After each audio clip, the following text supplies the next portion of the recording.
আসলে পরম সৌভাগ্য, আসলে পরম সৌভাগ্য কারণ ত্রিজগতের প্রতি লক্ষ্মীর নারায়ণক একেলগে লবি দর্শ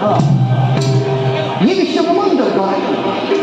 হি পরম করুণাময় জগৎ জননী উভয়ের চরণ এই দিনকে নারদর শতসহস্র প্রণাম প্রভু।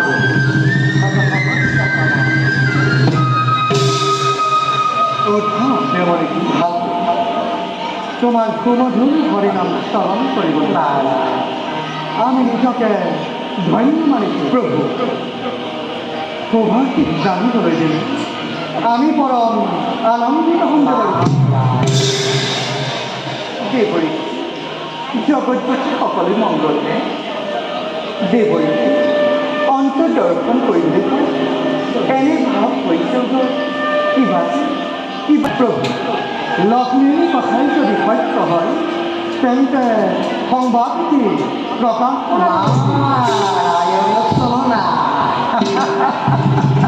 চলনাকারী বিশ্ব চলনার পার্গ কিন্তু সে জনাক্য অন্তঃস্বামী তুমি নারায়ণ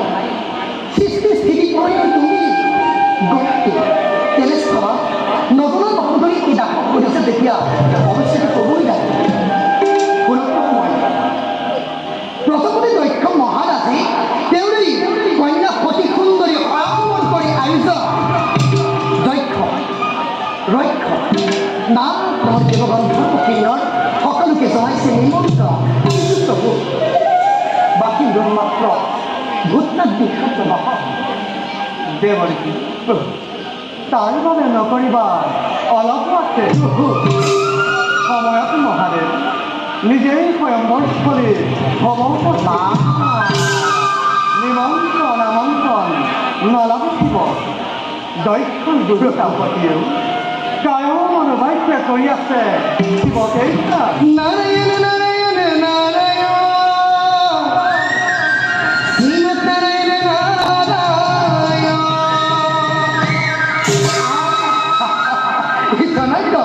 কি শুনালাম প্রভু মধুর বচন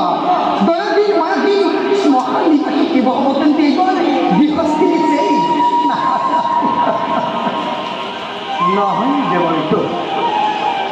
মায়াতে বিভুল হৈ নাথাকে শংকৰ একমাত্ৰ সতী ধৰ্ম প্ৰচাৰৰ বাবে মহাসতী দক্ষায়ণীয়ে লভিছে জন প্ৰভু। লক্ষ্য দক্ষ আহিলেও নোৱাৰে বাধা দিব শিৱাধিপতি আৰু কিনা দেৱৰীষি ৰহস্য বিষয় ৰহস্য ব্ৰহ্মা মনু সনাত কুমাৰ আৰু তোমাৰ দৰে মহাদেৱ মহাভক্ত আমাৰ জানিবা ভকত বৎসৰ আমি প্ৰভু ভগৱন্ত ভকতৰ প্ৰাণ প্ৰিয় ভক্তৰ দ্ৰোহময় নসংসাৰী সেয়ে প্ৰভু শিৱদ্ৰোহী বাক্যৰ গৰ্বশূন্য হ'ব প্ৰভু। প্ৰলয়ৰ বিভীষিকা দেখিব জগতে এইটো অতিকে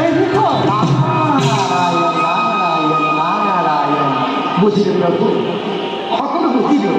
নারায়ণ মনত সংশয় ইষ্টময় তুমি ভগবান ইষ্টপূর্ণ অবশ্যই হবই তোমার পূর্ণ সমান তুমি বীরেশ্বর শত সহস্র কোটি জনাই প্রাণাম যারে মই দক্ষৰ আলয়